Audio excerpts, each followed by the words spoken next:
18h sur TV Vendée, bonjour et bienvenue dans votre journal de ce lundi 20 novembre. Nous ouvrirons les portes de l'entreprise Mecachrome qui, comme la majorité des industriels de Vendée, peine à faire connaître ses métiers et à recruter. Face à cette pénurie de candidats à la formation, l'Union des industries métallurgiques de Vendée mise tout sur la semaine de l'industrie. Les femmes en première ligne face à la pauvreté, c'est le bilan du rapport 2023 du Secours catholique qui constate également une intensification de la pauvreté. 95% des personnes qu'elle rencontre vivent sous le seuil de pauvreté. Et enfin, nous découvrirons le restaurant pédagogique du lycée Édouard Branly à La Roche-sur-Yon, un établissement flambant neuf qui permet aux élèves d'apprendre les métiers de la restauration dans les conditions réelles. La 12e édition de la Semaine de l'Industrie se déroule du 27 novembre au 3 décembre. 33 entreprises vendéennes ouvriront grand leurs portes au public. Des ouvertures bienvenues alors que le secteur connaît une crise du recrutement. Même la formation de candidats sans expérience ne suffit pas, en particulier sur les métiers de l'usinage, la chaudronnerie et la maintenance industrielle. Et cela ne va pas s'arranger dans les années à venir. Point de situation et exemple au sein de l'entreprise Mecachrome. Mecachrome à Saint-Hilaire-de-Voust. 370 salariés, 60 millions d'euros de chiffre d'affaires, ce qui se fait de mieux en matière d'usinage et mécanique de précision dans le secteur aéronautique. L'entreprise a doublé en 2 ans. Elle souhaite une 40aine de recrutements dans les mois à venir, mais elle n'y arrive pas.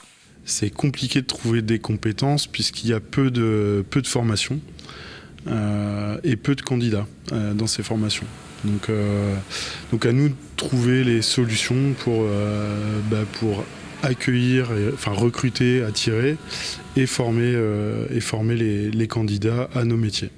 Un constat partagé par tous les industriels de Vendée. L'année 2022 et l'année 2023 sont les années où il y a le plus fort besoin en termes de recrutement dans l'industrie, sachant qu'aujourd'hui, on a 7 projets de recrutement sur 10 qui sont jugés très difficiles à réaliser par les employeurs. On a vu pour certains métiers, par exemple l'usinage, on a 20% des usineurs dans le département en Vendée qui ont 55 ans et plus, donc ça sous-entend de nombreux départs à la retraite, à peu près 300 pour ce poste-là, donc dans les 6-7 prochaines années.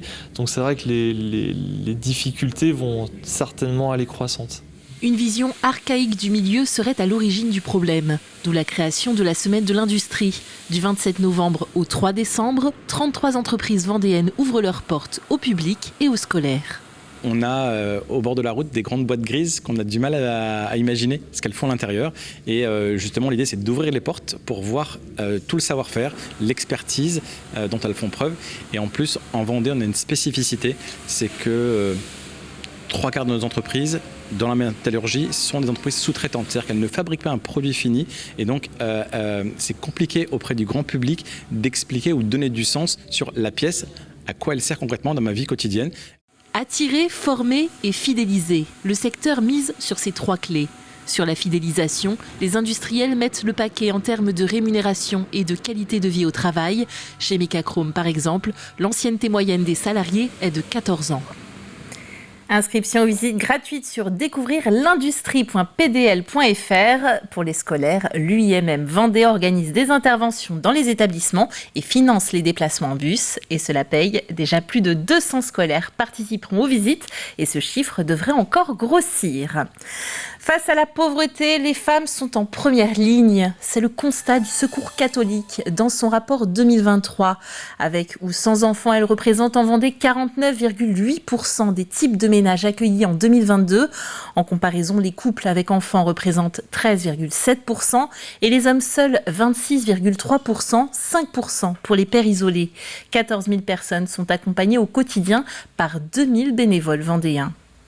Le focus est fait cette année avec la sortie du rapport statistique national sur la précarisation des femmes qui sont plus de la moitié à venir nous retrouver, des mamans solo qui ont du mal à joindre les deux bouts avec les factures d'électricité, les loyers et puis la nourriture. Et puis également des femmes plus âgées qui sont des femmes soit veuves, soit divorcées, qui ont aussi des difficultés à joindre les deux bouts. Je ne peux pas travailler à l'heure actuelle. J'ai dû faire appel au Secours catholique qui eux au début m'ont aidé, m'ont écouté, ont su me me diriger vers les services sociaux et pour pouvoir m'en sortir un petit peu.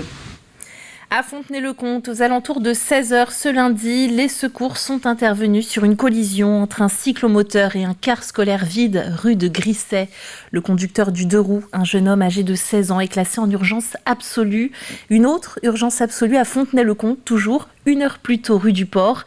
Un piéton a été renversé par un véhicule léger. La victime, âgée de 61 ans, a été héliportée au CHU de Nantes.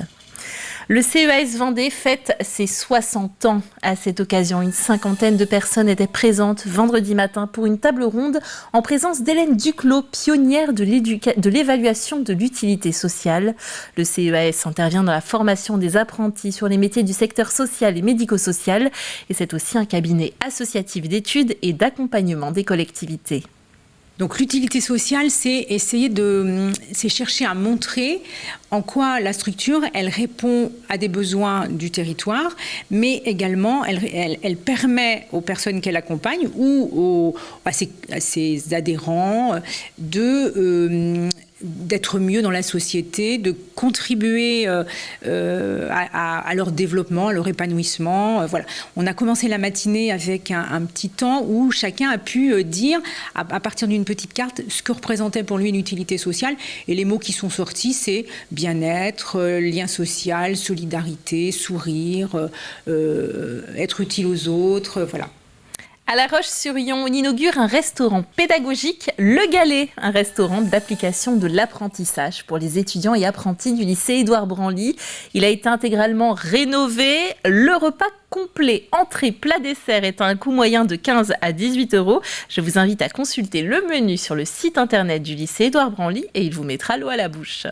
Le lycée Branly dispose de 3 restaurants d'application. Celui-ci, donc ce restaurant qui s'appelle le restaurant Le Galet, est un restaurant qui avait besoin d'un petit rafraîchissement. Et donc on a souhaité faire appel à une société, la société Magenta, qui nous a en fait proposé des projets pour en faire un restaurant avec une décoration actuelle, avec tous les goûts, les tendances, et qui répondait en même temps au cahier des charges, en fait, l'exigence d'avoir en fait un bel outil de travail pour nos apprentis. Il y en avait besoin, parce que c'est vrai que c'était un établissement, notamment le mobilier, le matériel, datait plus de 10 ans. Donc il fallait redonner un petit coup de jeune. Ça a changé parce que déjà pour nos jeunes, ils sont, on va dire, dans un cadre plus agréable. Bon, et nous aussi, je ne vous cache pas qu'en tant que formateur, on a un cadre tout neuf, tout est vraiment fait pour qu'on puisse travailler dans de bonnes conditions. Et puis aussi pour nos clients qui, on va dire, apprécient d'avoir un cadre beaucoup plus moderne, beaucoup plus aéré, beaucoup plus lumineux. Et on continue à parler d'aménagement avec ces gros travaux en prévision pour le port bourgeonnais à Talmont-Saint-Hilaire. Une rénovation des quais et 1700 mètres carrés de surface commerciale sont au programme avec un restaurant, là aussi, un restaurant panoramique et des kiosques saisonniers. La fin de chantier est prévue pour 2026, mais les activités seront maintenues pendant les travaux. Alors on parle d'un ensemble immobilier qui est totalement intégré à la falaise qui est juste sur l'arrière de Port-Bourgeonnais, avec au rez-de-chaussée donc tous les services aux plaisanciers, donc capitainerie ainsi que l'office de tourisme Vendée Grand Littoral, et puis des cellules commerciales qui seront des cellules de restauration, mais pas seulement. Il y aura tout type de services à la fois pour les plaisanciers mais également pour les habitants du Talmondais, et puis un rooftop, un toit totalement public avec un restaurant panoramique, 2 kiosques saisonniers pour amener également des services à ses visiteurs. Et le port fêtera ses 40 ans d'existence en 2025. Allez, on ouvre une grande page sport à présent avec du football. L'équipe du Vendée Les Herbiers s'est imposée face à Avranches, se qualifiant pour le prochain tour de la Coupe de France. Avranches ouvre le score dans la première période 1-0, mais les Arbretets ne relâchent rien et égaliseront à la 77e minute par Valentin Rémy qui signera un doublé avec un deuxième but 3 minutes plus tard. Victoire du VHF 2-1 sous les applaudissements des 1600 spectateurs présents à Massabielle. Et concernant le 7e tour de la Coupe de France, toujours, Esnay Football s'est incliné face à l'équipe de Libourne. Alors avec 3 divisions d'écart, les Vendéens n'ont pas démérité pour autant. tenant leurs adversaires au score. Ce n'est qu'à la 66e minute que les Girondins marquent, mais les Vendéens réussissent à égaliser sur coup franc direct de Clément Baranger. Libourne marquera un dernier but juste avant la fin du match, signifiant la fin de l'aventure en Coupe de France pour Esnay. Le 8e tour de la Coupe de France aura lieu le week-end du 9 et 10 décembre. On poursuit avec du handball. Samedi soir, le Pouzauges Vendée Handball recevait le Cercle Paul Bert Rennes à la salle de l'Étoile. Rencontre comptant pour la 10e journée de National 1 masculine. Les Pouzaugais seront distancés dès le début de la partie avant de revenir progressivement à hauteur des Bretons. Les Vendéens vont rester au contact de leurs adversaires mais sans jamais parvenir à égaliser. Pouzauges ne reviendra pas et s'incline finalement 33-25. Bon dernier, Pouzauges comptabilise une seule victoire en 10 rencontres et n'a toujours pas gagné à domicile cette saison. On écoute la réaction du coach.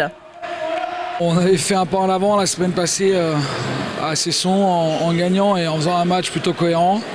Et ce soir, on fait 2 pas en arrière. On perd, notre défaite est logique. On n'a pas été cohérent dans l'ensemble du match, que ce soit défensivement, offensivement. L'objectif, c'était de confirmer qu'on était capable de mieux jouer. Et en fait, on fait tout l'inverse ce soir.